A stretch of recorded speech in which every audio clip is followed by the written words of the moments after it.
అందరికీ నమస్కారము. దేశాభివృద్ధిలో మహిళల భాగస్వామ్యం అత్యంత కీలకం.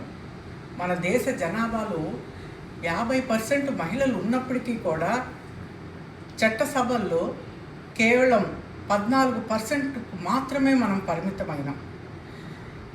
ఈ మార్పును ఛేదించి మహిళలకు సమాన హక్కులు కల్పించాలనే ఉద్దేశంతో నరేంద్ర మోడీ గారు నారీ శక్తి వందన్ అభినయం ద్వారా 33% రిజర్వేషన్ మహిళలకు కల్పిస్తున్నారు. ఏప్రిల్ 16వ తేదీ ఈ బిల్లును ప్రవేశపెడుతున్నారు.